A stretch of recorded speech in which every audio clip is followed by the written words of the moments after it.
ఆత్మబంధులందరికీ నా యొక్క ఆత్మ ప్రణామాలు. ఇంత గొప్ప ధ్యాన జ్ఞాన మార్గాన్ని మనకు అందించిన మహాత్ములైన బ్రహ్మర్షి పితామహ పత్రిజీ దంపతులకు, నాకు జ్ఞానాన్ని అందించిన బ్రహ్మర్షి తటవర్తి వీర రాఘరు గారి దంపతులకు ఆత్మ ప్రణామాలు తెలుపుకుంటూ ఈరోజు కార్యక్రమాన్ని మనం మొదలు పెట్టుకుందాం. మాస్టర్స్, ఈరోజు మనం తెలుసుకునే విషయం ఏంటంటే భగవద్గీతలో 1వ అధ్యాయం 21 మరియు 22 రెండు శ్లోకాలు. అర్జున ఉవాచ సేనయోరు భయోర్మధ్యే రథం స్థాపాయ ఏ అచ్యుత యావదేతాన్ నిరీక్షేహం యోద్ధు కామానవ స్థితాన్ ఖైర్మయా సహయోద్ధవ్యం అస్మిన్ రమణ సముద్యమే. ఇది శ్లోకం. అర్జునుడు ఇలా అంటున్నాడు, ఓ కృష్ణ, నా రథాన్ని 2 సైన్యాల మధ్యలో నిలబెట్టు. నేను ఎవరితో యుద్ధం చేయబోతున్నానో చూడాలి. ఎవరెవరికి చెప్తున్నారు? అర్జునుడు శ్రీకృష్ణ భగవాన్ని అడుగుతున్నాడు. ఇది కేవలం యుద్ధం చేసేందుకు అడిగిన మాట కాదు, ఒక మనిషి జీవితంలో వచ్చే సందిగ్ధ స్థితి. ఇది అర్జునుడికి యుద్ధంలో జరిగినటువంటి సన్నివేశం. ఆయన యుద్ధం చేయాలని చెప్తున్నారు. ఎవరెవరి మధ్యలో చెయ్యాలి అనే సందిగ్ధం అర్జునుడికి వచ్చింది. మరి మన జీవితంలో కూడా మనకు కూడా ఎన్నోసార్లు ఎన్నో సందర్భాల్లో సందిగ్ధాలు వస్తాయి. రాకుండా ఉంటాయా? ఆయనకు వచ్చింది ఆ యుద్ధంలో మాత్రమే, మనకు మాత్రం ప్రతిరోజు ఒక సందిగ్ధమే కదా. ఒక కూర చేయాలన్నా, ఒక చీర కట్టుకోవాలన్నా, ఒక చీర కొనాలన్నా, ఎవరితో మాట్లాడాలన్నా, చిన్న చిన్న దాంట్లకు కూడా మనకు ఎన్నో సందర్భాల్లో మనకు సందిగ్ధాలు వస్తుంటాయి. ఇంకా అలాంటిది పెద్ద పెద్ద నిర్ణయాలు తీసుకునేటప్పుడు ఇంకెంత సందిగ్ధ పడతాం మనం, అవునా? ఎన్నో విషయాలు మనం సందిగ్ధ పడుతూనే ఉంటాం. మరి అర్జునుడు కూడా అదే జరిగింది. నెక్స్ట్, రథాన్ని మధ్యలో నిలబెట్టు. మధ్యలో నిలబెట్టడం అంటే 2 వైపులా సమానంగా చూడాలి. మన జీవితంలో కూడా 2 వైపులు ఉంటాయి. ఒకవైపు మన కోరికలు, రెండవ వైపు మన బాధ్యతలు. మధ్యలో నిలబడి చూస్తేనే నిజం తెలుస్తుంది. చూడండి, ఒక చదువుకునే విద్యార్థి ఉన్నాడు. వాడికి చదువుకోవాలంటే చదువు మీద ఆసక్తి ఉంది, చదవాలి. చదువుతూనే వాడి జీవితంలో ఉత్తీర్ణత సంపాదిస్తాడు. కానీ వాడికి అనుకోకుండా ఫోన్ కనిపించింది. ఈ ఫోన్లో చూస్తే ఎంత ఎంజాయ్మెంట్ ఉంటుందా లేదా? ఫ్రెండ్స్ కలుస్తారు, వాళ్ళతో ఎంత ఎంజాయ్మెంట్ ఉంటుంది. ఇక్కడ చదువుతేనేమో జీవితం బాగుపడుతుంది, ఫోన్లు ఫ్రెండ్స్ని చూస్తే ఎంజాయ్మెంట్గా ఉంటుంది. రెండింటి మధ్యలో ఆలోచన. ఇప్పుడు మనం కూడా ఉన్నాం. మనం ధ్యానం చేస్తే మన ఆరోగ్యం బాగుంటుంది, జ్ఞానం పెరుగుతుంది, మనకు ఎన్నో విషయాలు తెలుస్తాయి అని ఒకటి ఉంటుంది. ఇంకొక వైపు ఏముంటుంది? మన ఇంట్లో ఎవరిదో ఫంక్షన్ ఉంటుంది, ఆ ఫంక్షన్కి వెళ్ళాలా, ధ్యానం క్లాస్కి వెళ్ళాలా, ఈ సందిగ్ధం వస్తుందా? ఇక్కడ రెండింటి మధ్యలో మనం ఆలోచించుకోవాలి. ఏది చేస్తే అంటే మరి ఫంక్షన్లు పోవద్దా అని అడగొచ్చు, వెంబడి వస్తుంది కదా ఆ ప్రశ్న కదా. ఫంక్షన్ పోకుండా మరి ధ్యానం క్లాస్కి అటెండ్ అయితే రేపు మన ఇంటికి ఎవరు వస్తుంది ఆ క్వశ్చన్ మనకు వెంటనే వస్తుంది. ధ్యానం క్లాస్కు ముందు వెళ్ళి ఫంక్షన్ తర్వాత పోవాలి. లేదు, నీకు ఫంక్షన్ అయిపోతుంది, ఫంక్షన్కి అటెండ్ అయ్యి నాకు అర్జెంటుగా పని ఉంది చెప్పమ్మా. మనకి ఎప్పుడైనా అవసరం ఉంటే అబద్ధాలు అలా చెప్పాలి. అబద్ధం ఆడినంత మాత్రం వాళ్ళకు నష్టం లేదు, మనకు నష్టం లేదు. ఎందుకంటే మన ఆత్మ ఉన్నతి కోసం మనం మాట్లాడుతున్నాం.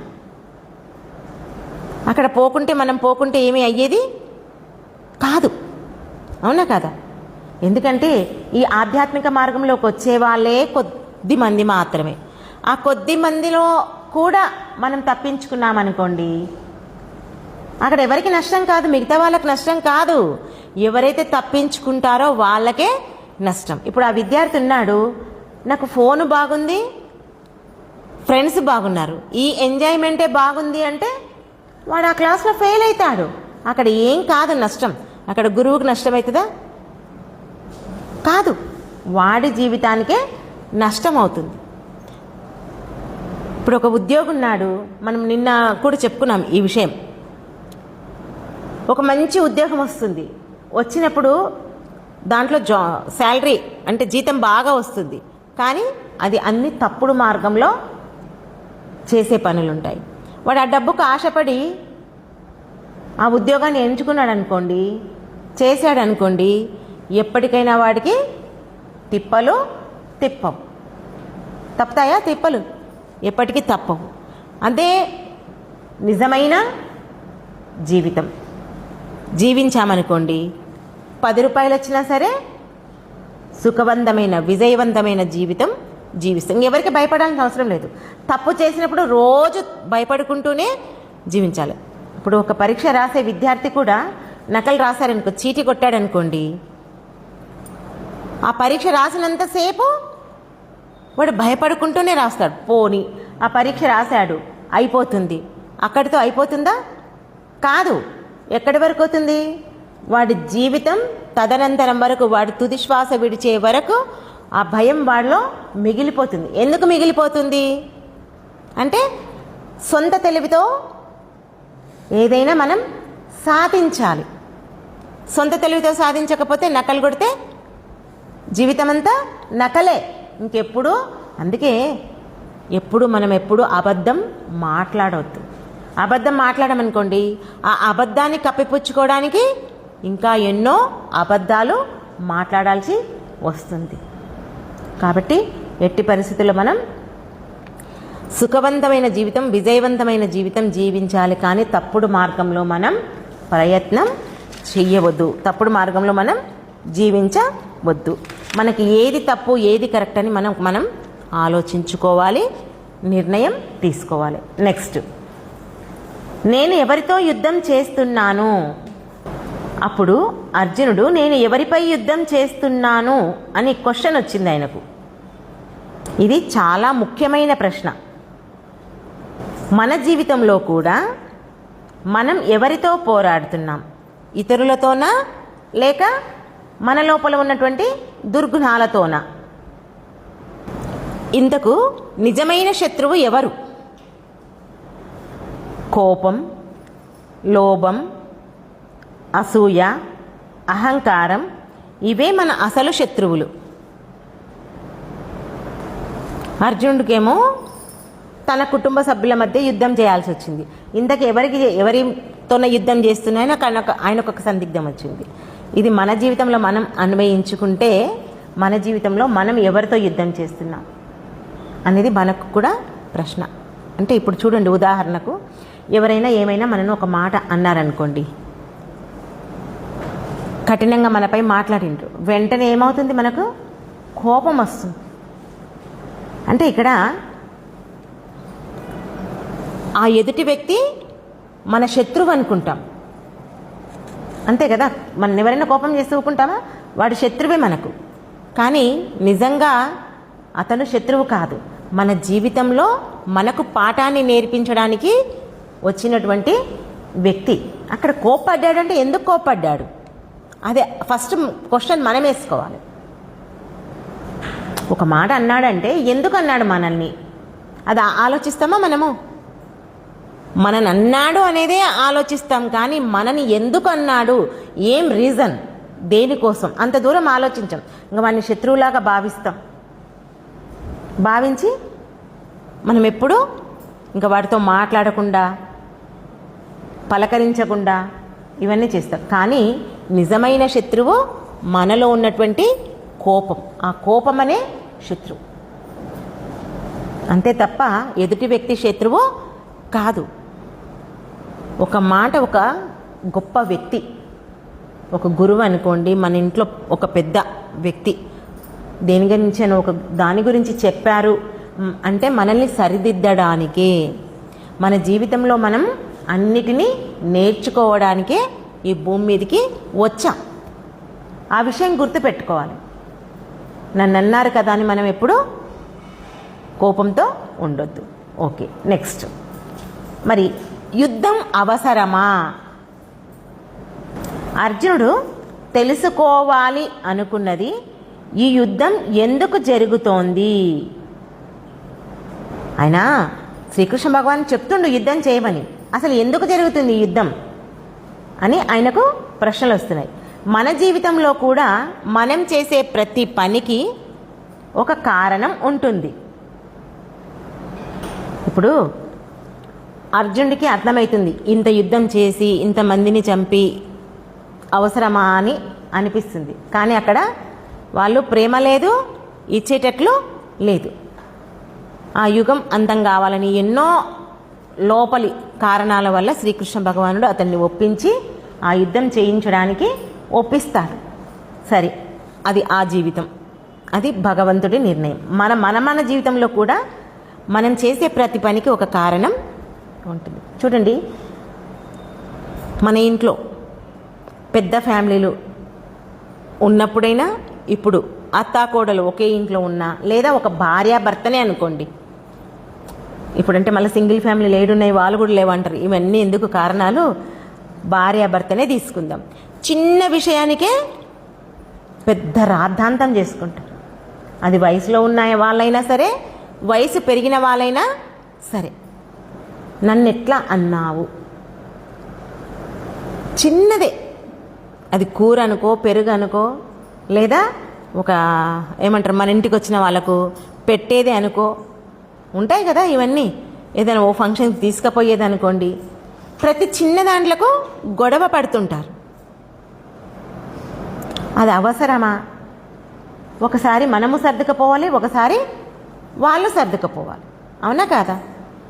అక్కడ సర్దుకుపోతే ఇంకక్కడ గొడవ అనేది ఉండదు. గొడవ మీన్స్ యుద్ధమే కదా. అక్కడ అర్జునుడు శ్రీకృష్ణ భగవానుడు ఒకటేసారి జయించిండు. మనం చూడండి, మనం పుట్టినప్పటి నుంచి మన చివరి శ్వాస వరకు యుద్ధమే చేస్తుంటాం. అంతెందుకు, ఇంకా మీరు గుర్తుపెట్టాలంటే, గమనించాలంటే, మనతో మనమే యుద్ధం చేసుకుంటాం. ఎలా యుద్ధం చేసుకుంటాం? మనకు కావలసింది ఏదైనా ఒకటి మనకు కోరిక వస్తుంది, ఆ కోరికను తీర్చుకోవడానికి కూడా మనకు యుద్ధమే. అడిగితే ఇప్పిస్తారు, అది ఇప్పించిన తర్వాత అరే ఇది అడిగితే మట్సంగా ఇప్పించిండ్రు, ఇంకా ఇది అడిగింటే బాగుంటుండే కదా, అది కూడా యుద్ధమే కదా. ఇంక ఇక్కడ ఎవరు కొట్లాడాల్సిన అవసరం లేదు, నీకు భర్త కూడా అవసరం లేదు, నీకే నీ మనసు నీకే యుద్ధం జరిపిస్తుంది. చూడండి ఎంత విచిత్రమైన మనం జీవితం జీవిస్తున్నాం. మనం 10 రూపాయలు అడిగితే ఇచ్చిండ్రు, అరే 10 ఇచ్చిండే కదా, 100 అడిగింటే అయిపోతుండే కదా, 100 వస్తుండే కదా, అది కూడా యుద్ధమే. అందుకే ఈ యుద్ధం అవసరమా? ఇప్పుడు మనం జీవిస్తున్న జీవితం హాయిగా ఉంది, ఆనందంగా ఉంది, దాంతో తృప్తిగా ఉంటే అయిపోతుంది కదా. ఉన్న జీవితాన్ని మనం తృప్తిగా జీవించం, లేని జీవితాన్ని కోరుకుంటాం, లేని దానికోసం మనం ప్రాకులాడతాం. అక్కడే మన మనసులో యుద్ధం మొదలవుతుంది. మనసులో యుద్ధం మొదలవుతే ఏమవుతుంది? మనకు ప్రశాంతత అనేది ఉండదు. నీకు ఎంత డబ్బు ఉంటే ఏం లాభం? నీ ఇంట్లో అందరూ ఎంత మంచిగా చూసుకుంటే ఏం లాభం? ఈ విషయాన్ని ప్రతి ఒక్కరూ గమనించాలి. ఓకే, నెక్స్ట్ యుద్ధం అవసరమా అంటే నెక్స్ట్ చూడాలి, ఆలోచించాలి, తర్వాత నిర్ణయం తీసుకోవాలి. ఏ విషయంలోనైనా సరే తొందరగా స్పందించకూడదు. మొట్టమొదటగా పరిశీలించాలి. చూడండి, మన జీవితంలో ఏదైనా సరే మనకు ఒక అవకాశం వచ్చిందంటే, ఇప్పుడు ఇందాక మనం చెప్పుకున్నాం ఒక ఉద్యోగం గురించి, ఇప్పుడు ఒక వ్యాపారం చేయాలంటే ఒక వ్యక్తి ఏం చేస్తాడు? దీంట్లో ఎంత లాభం వస్తుందని చూస్తాడు. అంటే దాంట్లో తొందరగా లాభం పొందాలి, నేను అప్పుడే హై స్థాయిలో నిల్చోవాలి. ఈ తొందరపాటి నిర్ణయాలు తీసుకొని ఎంతోమంది బోర్ల పడిన వాళ్ళు ఉంటారు. ఎప్పుడే కానీ మనం ఒక నిర్ణయం తీసుకుంటున్నాము, ఒక వ్యాపారం అనుకోండి, ఒక ఉద్యోగం అనుకోండి, ఇంకేదైనా సరే మన జీవితాన్ని మనం జీవించడానికి అంతే కదా. మన జీవితం అంటే మరి ఒక్కరమే జీవిస్తామా? భార్య, భర్త, పిల్లలు, తల్లి, తండ్రి అందరం కలిసి జీవిస్తాం. అందరి జీవితాలు బాగుండాలి అంటే మనం ఏ పని చేసినా తొందరపాటు నిర్ణయం తీసుకోకూడదు. అర్థమైందా? ప్రతిదాన్ని అబ్జర్వేషన్ చేయాలి. ఇది చేస్తే ఎంత లాభం వస్తుంది, దీనివల్ల నష్టమా లాభమా, దీనివల్ల మనకేమైనా హాని జరుగుతుందా. ఇప్పుడు చూడండి, మెడికల్ ఇప్పుడు మనం చూస్తే పోలేపల్లి సెజ్ అక్కడన్నీ మెడికల్కు సంబంధించినటువంటివన్నీ ఎన్నో కంపెనీలు ఉన్నాయి, అవునా? దానివల్ల సరే మనందరి బాగు కోసమే చేస్తున్నారు, కానీ అట్లా ఊర్లో పెట్టి చేస్తే ఆ ఊర్లో ఉన్న వాళ్ళందరికీ ఎఫెక్ట్ వస్తుంది. ఎంతోమంది ప్రాణాలు కాపాడొచ్చు, కానీ అక్కడ ఆ ఊరంతా ఇదైతుందా లేదా? మనం ఇటువంటివి సినిమాల్లో చూస్తుంటాం. సినిమాలో ఏం చేస్తారు, ఊర్లోకి దగ్గరగా ఒక సెజ్జి ఏర్పాటు చేస్తారు. అది చేసినప్పుడు ఆ యొక్క ప్రభావం అంతా, ఆ వేస్టేజ్ అవన్నీ ఉంటాయి కదా, అవి నీటి రూపంలో, మురికి రూపంలో వచ్చేస్తాయి. ఆ నీళ్లు వీళ్ళకు తాగడానికి ఉంటాయి. అలాంటి వ్యాపారాలు మనకు లాభం వస్తుంది అనే అనుకున్నటువంటి పనులు మనం ఎప్పుడూ చెయ్యకూడదు. మనం ఒక పని చేస్తున్నామంటే ప్రతి ఒక్కరూ దాని నుంచి బాగుపడాలి. ఇప్పుడు నీవు నష్టం చేయొచ్చు ఇతర వ్యక్తికి, కానీ ఆ నష్టాన్ని నీవు మళ్ళీ తప్పకుండా ఏదో ఒకప్పుడు ఎప్పుడో ఒకప్పుడు అనుభవించాల్సిందే. ఎందుకంటే భగవంతుడు మనల్ని ఎప్పుడూ క్షమించడు. భగవంతుడు మీన్స్ ప్రకృతి. నువ్వు 7 సముద్రాల వెనుక ఉన్న, ఆ 7 సముద్రాల వెనుక ఉన్న నీవు చేసిన పాపాన్ని, కర్మను నీవు అనుభవించక తప్పదు. అందుకే ఎప్పుడూ కూడా మనం బాగుండాలి, ఎదుటి వ్యక్తిని బాగుంచాలి. ఆ విషయం బాగా గుర్తుపెట్టుకోండి. ఇక్కడ దీనికి మనం ఇప్పుడు ఆధ్యాత్మిక అర్థాన్ని తెలుసుకుందాం. మనలో 3 ముఖ్యమైన భాగాలు ఉంటాయి. మనస్సు ఎప్పుడూ అయోమయంలో ఉంటుంది, భావోద్వేగాలకు లోనవుతుంది. ఇక్కడ అర్జునుడు కూడా కృష్ణుడు చెప్పింది వింటాడు, కానీ ఎప్పుడూ ఏమవుతాడైనా అయోమయంలోనే పడిపోతాడు. మనం కూడా మన జీవితంలో తెలుసు, ఇది చెయ్యాలని తెలుసు, కానీ ప్రతిదానికి మళ్ళీ అయోమయం, ఇది చేస్తే కరెక్టో కాదు. ఏదైనా కొంత చిన్న పొరపాటు జరిగినా, లేదా మన శరీరానికి ఏదైనా సంక్రమించిన ఆపద అనుకోండి, బాధ అనుకోండి, సమస్య అనుకోండి, ఒక రోగం అనుకోండి, వెంబడి మనము భావోద్వేగానికి గురి అవుతాం. ఎందుకు? పోతానేమోని భయం, అంతకు తప్ప ఇంకేం లేదు. అంతకు తప్ప మానవుడికి ఇంకేమీ భయం లేదు. నెక్స్ట్, బుద్ధి నిజం తెలిసినది, సరైన దారిని చూపుతుంది. బుద్ధి దగ్గర ఆత్మని కూడా రాసుకోండి. చూడండి, మన జీవితంలో మనకు మనసు ఉంది, బుద్ధి ఉంది, లోపల ఆత్మ ఉంది. బుద్ధి గురించి ఆలోచించము, ఆత్మ గురించి అసలు పట్టించుకొని కూడా కొట్టించుకోము. అసలు ఆత్మ ఉందని కూడా మనకు ఏ కోశాన మనం దాని గురించి ఆలోచించం. ఎప్పుడు మనసు గురించే ఆలోచిస్తాం, మనసునే పట్టుకుంటాం. ఈ బుద్ధి అనేది ఏదైతే ఉందో అది మనకు సరి అయిన సలహాలను అందిస్తుంది. ఆ బుద్ధి చెప్పేదాన్ని మనం పట్టుకోవాలి, అప్పుడే మన జీవితం అద్భుతంగా ఉంటుంది. నెక్స్ట్, శరీరం మనం చేసే పనులకు సాధనం, అంతే కదా. మనం ఏ పని చేయాలన్నా ఈ శరీరం కావాల్సిందే. ఈ శరీరంలో ఉన్నటువంటి ఇంద్రియాలు ప్రతి ఒక్కటి మనకు సహకరిస్తేనే మన పనులు మనం చక్కగా చేసుకోగలుగుతాం, లేకుంటే మనం అసలు చేసుకోం. ఇప్పుడు పూర్తి దీని అసలు అర్థం ఏంటి అంటే, మనసు ఒక్కోసారి గందరగోళంలో పడుతుంది. ఏది సరి అయినది, ఏది తప్పు, ఏ నిర్ణయం తీసుకోవాలి. అప్పుడు మనకు మనసు చెప్తుందంట, ఈ 3 ప్రశ్నలు వేసుకున్నప్పుడు మనసు చెప్తుందంట. ఏమనంటే, బుద్ధి నేను ఒంటరిగా ఉన్నాను, సరైన దారిని ఎంచుకోలేను, నువ్వు నాకు దారి చూపించు, నా జీవితాన్ని సరిగ్గా నడిపించు. ఇక్కడ మనలో కలిగేటటువంటి ఆ భావోద్వేగాలను కాకుండా మనం కొంచెం మన యొక్క బుద్ధిని, మన యొక్క జ్ఞానాన్ని ఉపయోగించి జీవిస్తే మనకి ఇంకెటువంటి పొరపాట్లు జరగవు. ఇక్కడ ఏం చేస్తున్నాం మనమంటే, మన కోపం వచ్చింది అనుకోండి, వెంటనే మనం ఆ కోపాన్ని ప్రదర్శిస్తున్నాం, ఆలోచించటం లేదు. కొంచెం ఆ బుద్ధిని ఉపయోగించాలి. ఇప్పుడు అవసరమా? అరిచినంత మాత్రాన దీంట్లో మనం గెలుస్తామా? మాట మాట అనుకోవడం తప్ప అక్కడ జరిగేదేమీ లేదు. సరే, ఒక మాట అన్నారు అనని, ఎంతవరకు వాళ్ళే ఒకరోజు మనల్ని ఒప్పుకుంటారు. ఈ విధంగా ఆలోచిస్తామా మనం? ఎప్పుడు మనం ఆలోచించం. కాబట్టి మనం మనసు మాట వినకుండా బుద్ధి మాటను వినడానికి ప్రయత్నం చేయాలి. బుద్ధి మాట వింటే మన జీవితం అద్భుతంగా ఉంటుంది. ఓకే. అర్జునుడు యుద్ధానికి ముందు ఆగి చూశాడు. అదే అతని గొప్పతనం. మనం కూడా అలాగే చెయ్యాలి. రాసుకోండి. కోపం వచ్చినప్పుడు ఆగాలి, మాట్లాడే ముందు ఆలోచించాలి, ఏదైనా నిర్ణయం తీసుకునే ముందు పరిశీలించాలి. అప్పుడు మన జీవితం శాంతిగా మారుతుంది, తప్పులు తగ్గుతాయి, ధర్మం పెరుగుతుంది. జీవితం ఒక యుద్ధం, కానీ జ్ఞానంతో పోరాడాలి, తొందరతో కాదు.